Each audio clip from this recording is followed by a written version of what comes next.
topic of cybersecurity in the Gen AI era. The reason that this is a really interesting topic is Gen AI has drastically transformed what has happened in cybersecurity, and it is a really important topic that we need to talk about because, well, previously we were talking about how AI does a lot of things for people. There is the flip side of it, and we need to talk about it to understand the risks and all the issues that we need to think about before adopting AI, and even during the process of adopting AI, what are the things we need to think about. So when we go through this, I'm just going to talk a little bit about myself, the organizations I'm part of, to explain why we are focusing on these areas, and then the state of Gen AI, as well as then the cyber aspects of Gen AI. And then the question is, are we ready for what's coming? And then what do we need to do? And of course, the conclusion at the end. So this is just a 20-minute talk, so I'll keep it short and simple. And the most important parts of this is to make it as clear as possible. So as you have known by now, I'm Ethan Seow. I'm SIGAR Singapore 2023 InfoSec Leader, as well as ISC2, which is the international body, APEC Rising Star. I got this in cybersecurity after about 2 to 3 years being in cybersecurity. I think it was a huge honor to be able to receive these awards. What I've been focusing very much on was helping people develop the skills in cybersecurity to A, either get a career in it, or B, to really understand what it's really about. And what I've really created today with Center for AI Leadership and Practical Cyber was really to develop a simpler understanding of how these things work, because it sounds really, really confusing. So actually, when Eugene talked about it just now, I laughed because I was like, yes, it is really, really tough to adopt AI when, you know, the bar seems higher and higher every single time. And so the people who are already ahead seem to get further. So today, what I'm going to try to do is to shorten that journey as much as possible for you guys to kind of understand. The next part about this is, in case you don't know, I was a medical student. The reason why I speak from this angle and my interest in education is because I was actually trained in psychiatry. So a lot of my understanding comes from my psychiatric training, psychology training, that actually gave a lot of information as to why I became the educator that I am.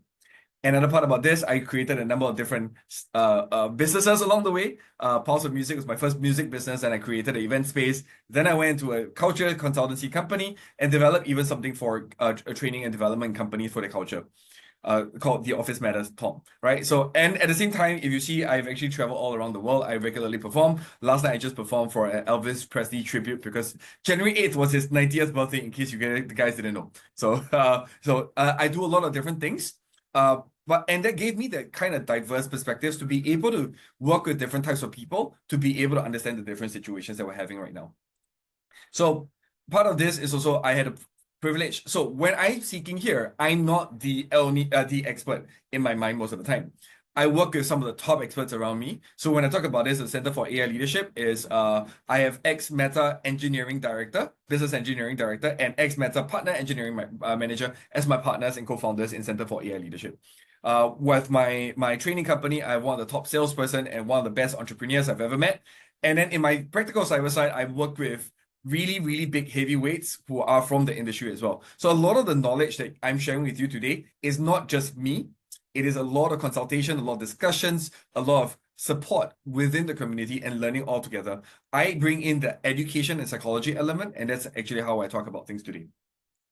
So actually, let's talk about state of cyber with Gen AI. The reason why this is really important is because, and let me ask a quick question. In case you guys feel like you're okay to chat in here, share with me a little bit more as to whether you use Gen AI on a personal level or not. I know somebody was asking a question, how confident are you with Gen AI? But how many of you actually use Gen AI? You can even raise your hand or just wave in case you are shy.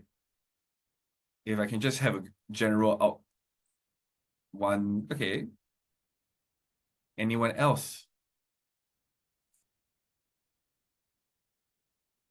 Okay, cool. More and more people. Great.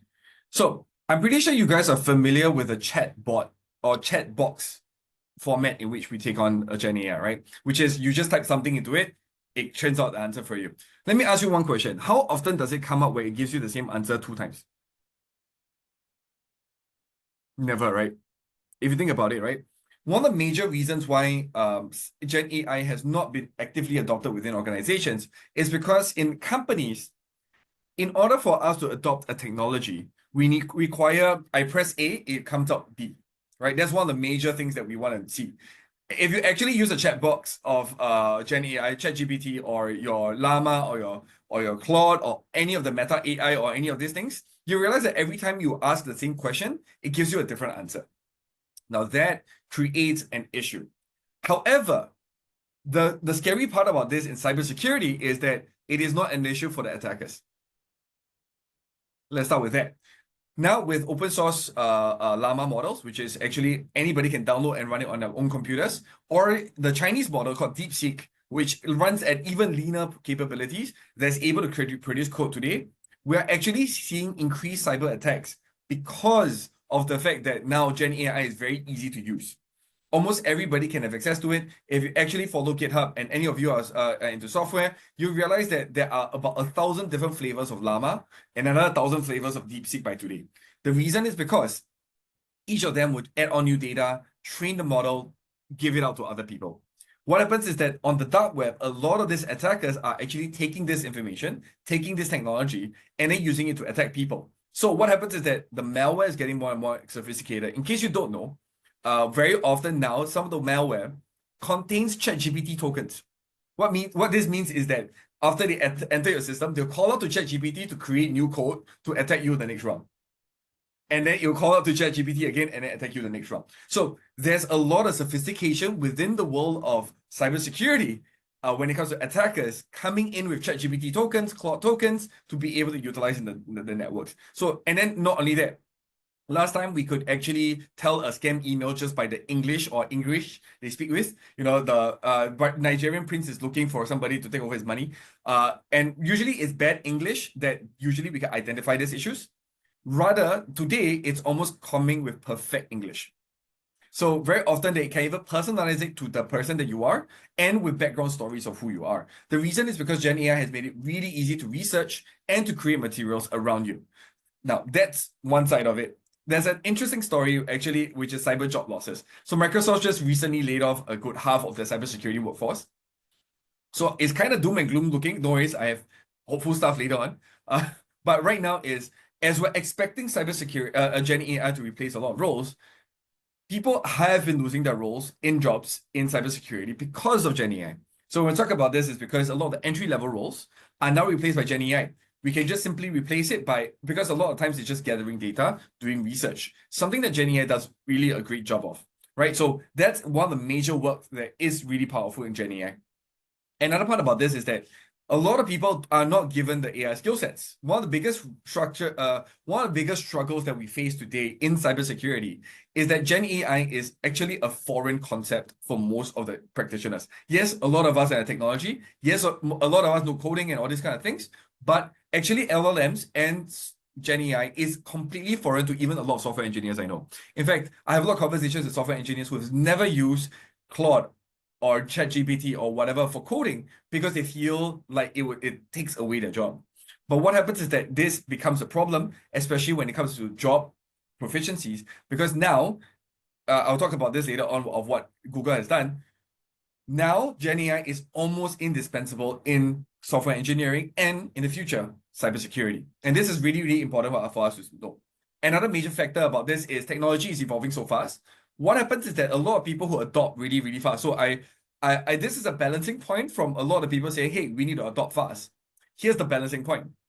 There is examples of bad implementation because people are implementing it fast that I'll talk a little bit more about later that we need to be aware of if we want to implement Gen AI. So it is very important that we have that conversation from today so that we mitigate the risks around this area. Actually, in fact, one of the conversations was around need to protect your data. That's where, I'm pretty sure my next speaker will be speaking a lot more about it. I'm just giving the general concepts around it first. And there's AI-related vulnerabilities. Again, AI has a tendency to hallucinate.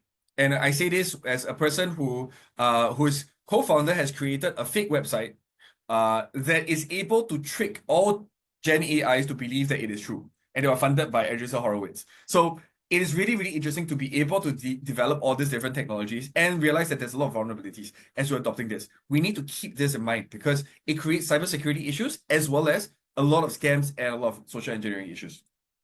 So with that, let's talk about this, right? Since the advent of ChatGPT, social engineering attacks have been increasing by more than 10-fold, 17-fold. Let's think about that. 17-fold. This was actually 2023's report. They stopped reporting this because it still doubles, it's still 10 times every single year. That's the amount of impact that it has on cybersecurity. The other thing about this is if you look at the spread of Gen AI scam emails, it's just increasing all the time. And then another major part about this is that if I put AI into my systems without protecting it properly, I can do prompt injections and get all kinds of data from your system. So for example, if I'm using a chatbot with a company, I might be able to trick it into giving me secret company documents without them knowing it, because the AI will give me the information. So these are the different risks that we need to think about before we implement. Another part about this equation, like I've talked about, is Gen AI is actually valuable, which is why we need to think about how to use it properly. One of the major parts about this is that when we talk about this, right, there is great software engineering feat that is already done. By the way, in case you don't know, a quarter of the companies of Google's code base right now is generated by AI, which means that in just the last 2 years, all the new code that's generated within Google has been actually generated with Gen AI, right? And then a lot of the experienced people would have told me, all my co-founders and all the partners I'm working with for different countries have told me that what used to take 6 months to develop, software-wise, now takes 1 day. Now that's a huge difference. And this gives us a very different perspective of what Gen AI should and can do. Because now we can build things around the Gen AI using Gen AI itself. And that's why it's very important that we need to do. But we need a lot of work. Most companies are still too immature. What happens is that they think Gen AI is a magic pill that you can just drop into the picture.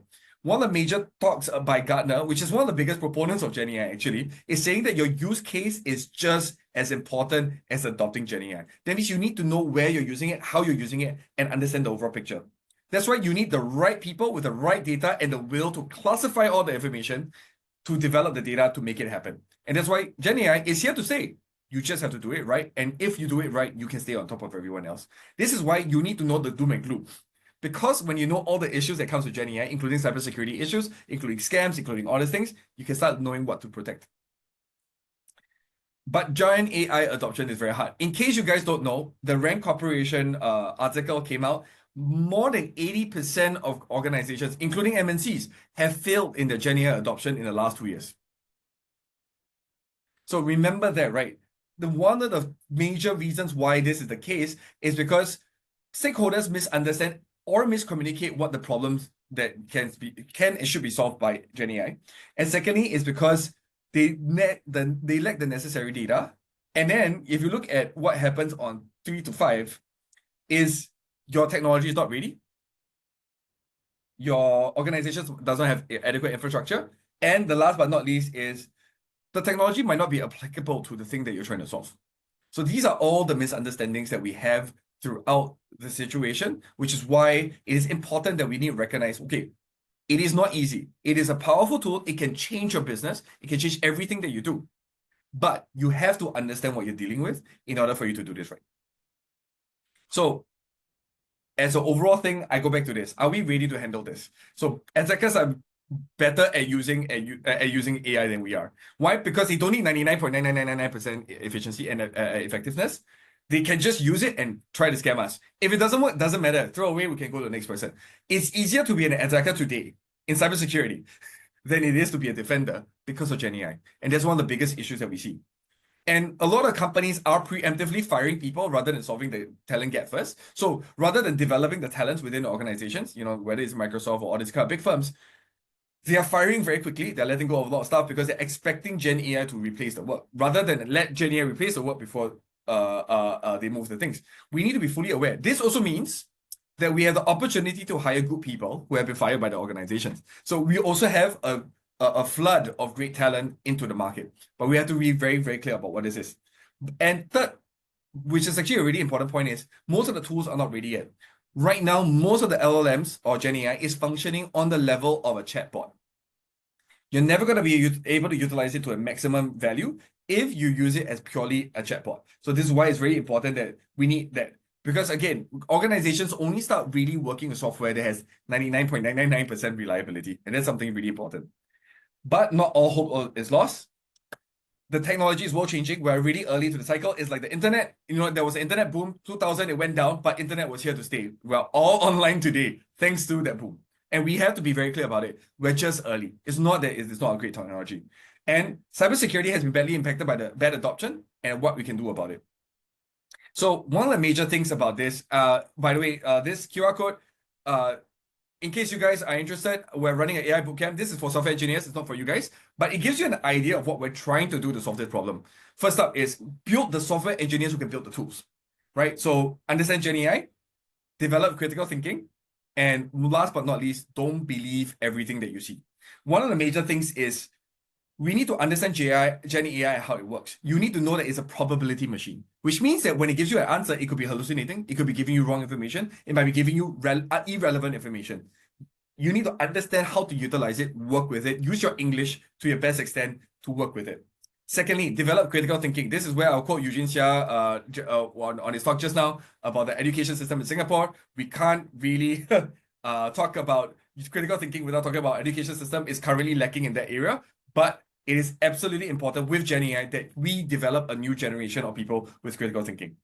And last but not least, again, don't believe everything you see. It's because a lot of times right now, there's a lot of press about Gen AI that's not really, really true. We need to understand what is true by experimenting with it ourselves. And so this is our bootcamp that is relating to this topic. And because I'm very, very mindful of the time, and I'm glad I'm just 1 minute before the end of the time, I'm happy to talk more about this. This was a very, very short talk. It's just 20 minutes. But if you are interested in anything that I'm talking about, there's the AI bootcamp that I'm talking about.